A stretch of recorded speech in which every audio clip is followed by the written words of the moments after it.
Hi guys, welcome back. Today I wanted to discuss the hierarchical nature of these systems put in place by whatever created this place, or at least is running the show here, supposedly. And that's specifically in regards to these councils of, let's say, angels and demons, or however you'd like to describe them as, because that's only a facet of their appearance and of their essence, potentially. Right, so first we'll start with the demons. You can see largely that the way they structure things obviously is in the form of power status. It's a hierarchy designed to have the workers working for the higher echelons, right? Similar to mafia, similar to how corporations are structured here. But actually where that comes from is likely a copy of the angelic structures, which are in and of themselves another copy potentially of Soroma, if you could say that that's how it is structured. We don't know for sure. I personally don't think that's how it would be, right? If we're all sovereign equal beings, maybe we can create those structures if we so choose, but I don't think the ineffable one would decide to create such methodologies for managing, or even for the purpose of managing anything. But who knows? I don't know. But I can at least point out that I think these structures are at least governed this way. So the demonic ones, obviously, is pretty obvious. They have this power goal and power structure for the purpose of maintaining that power, right? Looking specifically, let's say, at the mafia, you have the boss, the consigliere, the co-boss, right? And then the capos and all the guys, the workers beneath them. And that's, again, they each have to go to the next highest level of authority, very similar to a corporation, a business, right? You have the workers, the employees, who answer to the managers, or the supervisors who answer to the managers, who answer to the whatever's next in line, the vice president or the board of directors, to the CEO, to the actual owner of the company, right? And we see that pretty much copied and pasted everywhere throughout the systems we have here and throughout the astral realms. Because if we move on to the angelic structures, they seem to be operating the same way, with the what they would define as the most high, all right, the one of highest authority at the top of that angelic chain. So potentially, let's say we have the top of the evil, let's say, the satanic, whatever Luciferic being, or it could be Satan, and then at the top of the good, Lucifer, right, the angel of light, or what maybe the Bible defines as Yahweh, but I'll get into that in a second. And then surely they're fighting each other, right? And just how we see that they play both sides in this realm, they likely play both sides in all of the realms, right? Each side is in control of one entity or one conglomerate of entities, as they derive benefits from both, right? They extract energy from the bad, extract energy from the good.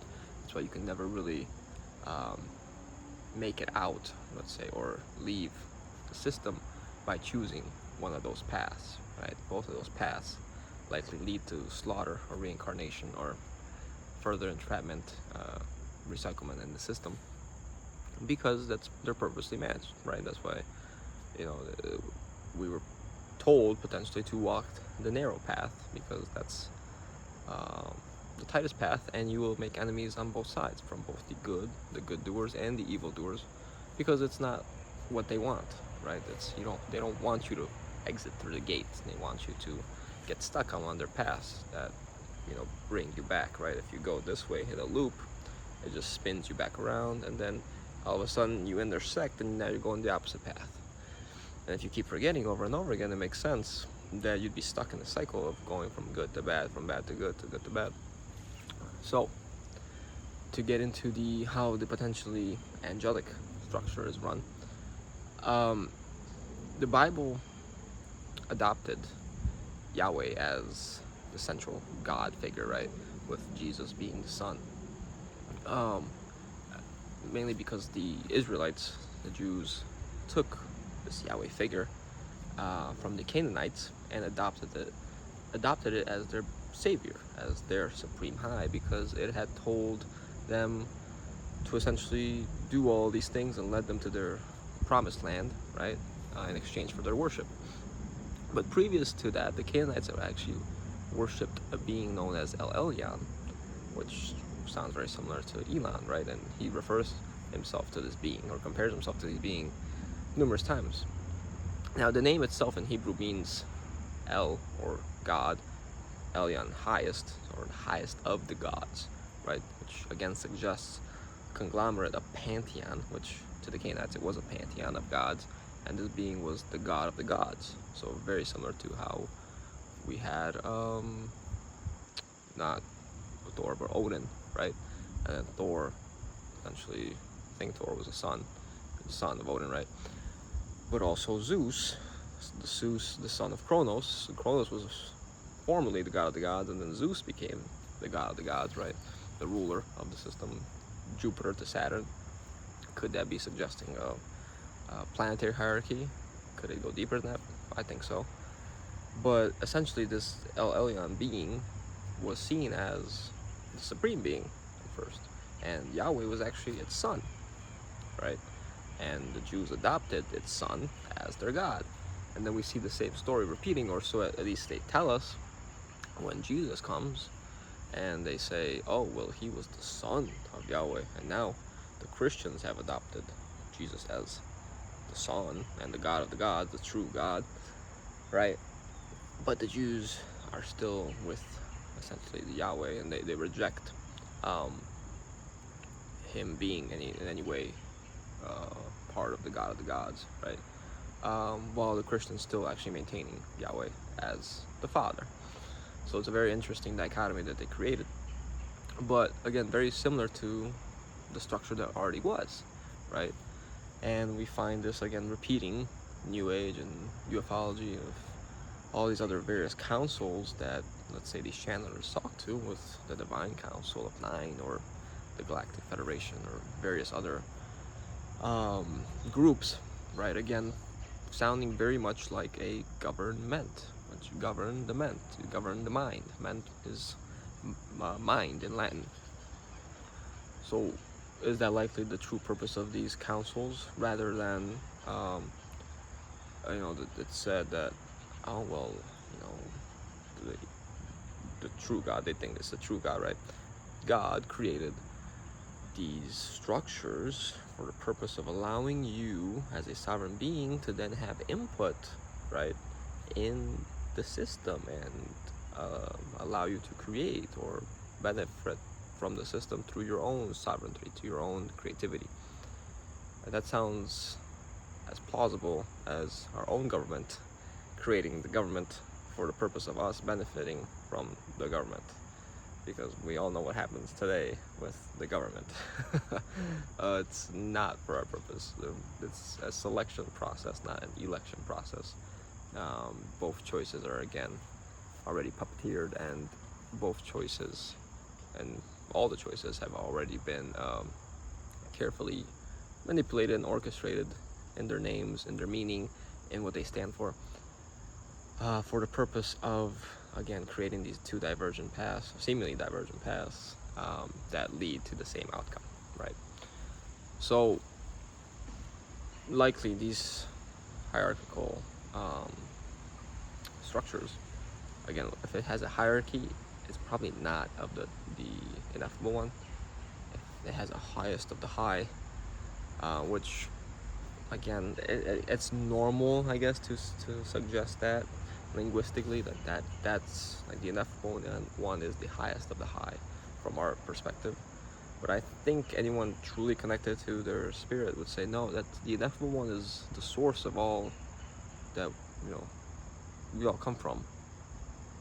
Not just like the highest. It's the highest being, the most powerful being. Although it can have potentially omnipotency and everything, but again, I think this suggests a big problem with potentially what the Gnostics believed as well, or various aspects of them, in which they equated Yahweh to Demiurge. Again, I think that's a placeholder, right? Because who really is this El Elyon being? Is it the Demiurge? Because to me, the Demiurge is more like a neutral, maybe not neutral, but at least a sort of scientific being, which is what they kind of also ascribe to Yahweh, but sort of managing the experiment, right? And let's say if I'm looking for some sort of food source, I need to manage the experiment. I'm doing it solely for my gain. I'm not really interested in moral dogma, and not really interested in I don't know, maintaining a source of goodness for the beings, all right, or whatever, caring for the beings that I'm essentially deriving my food source from, besides for the purpose of longevity, right? Creating a long-lasting experiment in that regard, right? One that again recycles and refulfills itself. So in that regard, these structures likely have that role, right? Because a Ponzi scheme can go on forever if you have some method of recycling the bottom, right? Of getting new people in, new suckers in, right? Or duping the bottom long enough until the point where they're able to just keep coming back and keep falling for the same trick. But essentially, the Ponzi scheme is a hierarchical pyramid, right? Again, that's why the pyramid is so worshipped, potentially, or one of the reasons, because it maintains that structure, right? And again, you'd have to manage both sides, and that's why I think so many of these things repeat, right? It's the same methodology, the same copy-paste tactics with what they're doing, especially with the digital revolution that is happening currently, right? They take your data, they create these digital avatars of you for the purpose of potentially recycling you into the next simulation, to the next copy of a copy, and then not only that, but they use those digital avatars, they use the information that they've accumulated from tracking you consistently and constantly, to then run simulations, right? So now they're running other experiments to see how your avatar would react, and how that would lead to you, the real person, potentially reacting in a real life then simulation of the event, right? Or a managed simulation, a managed, controlled event, which you can say is still a simulation, but to people acting within that, it would appear very real. So, they could be doing the same thing in the astral, with our own energy, right? With our clones, with our astral bodies, and that's both sides of the chain, the demonic and the angelic, right? Because as Nathaniel Gillis puts it, it's likely a unified phenomenon that although those beings may experience some sort of sovereignty, they seem to be acting from the same hive mind, and that would be the demiurgic hive mind. So, it's on us, those that, have that connection to the spirit, the ineffable one, to realize that and come to the truth that you can't play that game. You can't play the game with these beings, because when the game is controlled, no matter which side you pick, you still end up being the loser. Yeah, I think that's all I want to say regarding the structures that we face. I think it's important to note again that likely these beings that we're given aren't the true, again, proponents of what's happening, more like frontmen. And it's interesting to note, as Nathaniel Gillis also mentions, that this Yahweh figure doesn't have any sort of definition. He's left in kind of this ineffable state, potentially for the purpose of tricking us that it is the actual true God. Yet Jesus is given characteristics, is given a personality, is given facial descriptions, a body, whereas anything can kind of take this Yahweh form and say, yeah, it's me, right? And although some attribute it to, there are some donkey characteristics from ancient descriptions about it, although I haven't found anything on this El Elyon being yet, or I just need to research further. But that notion, at least that is not described in the Bible, is interesting, because again, this phenomenon can then just adapt and change forms, and all of a sudden, it plays on your belief that you think it's that, or you think it's another thing, because if it's not defined, it's more easy for you to be deceived in that regard. Or if you are a true knower, you would say, well, no, this is you are an undefined being. How would I know that you are the real essence, right? If it does, right? Because again, it's trying to play on your belief. The more you believe, the more it can come closer, the more it can attach to your consciousness, and then all of a sudden it becomes you and you become it, right? Very similar to the whole ChatGPT phenomenon. Okay, that's all. I promise. Let me know what you guys think in the comments. Leave a like if you enjoyed the video. Look forward to hearing from you guys. Of course, subscribe if you haven't already, and I'll see you guys next time. Take care.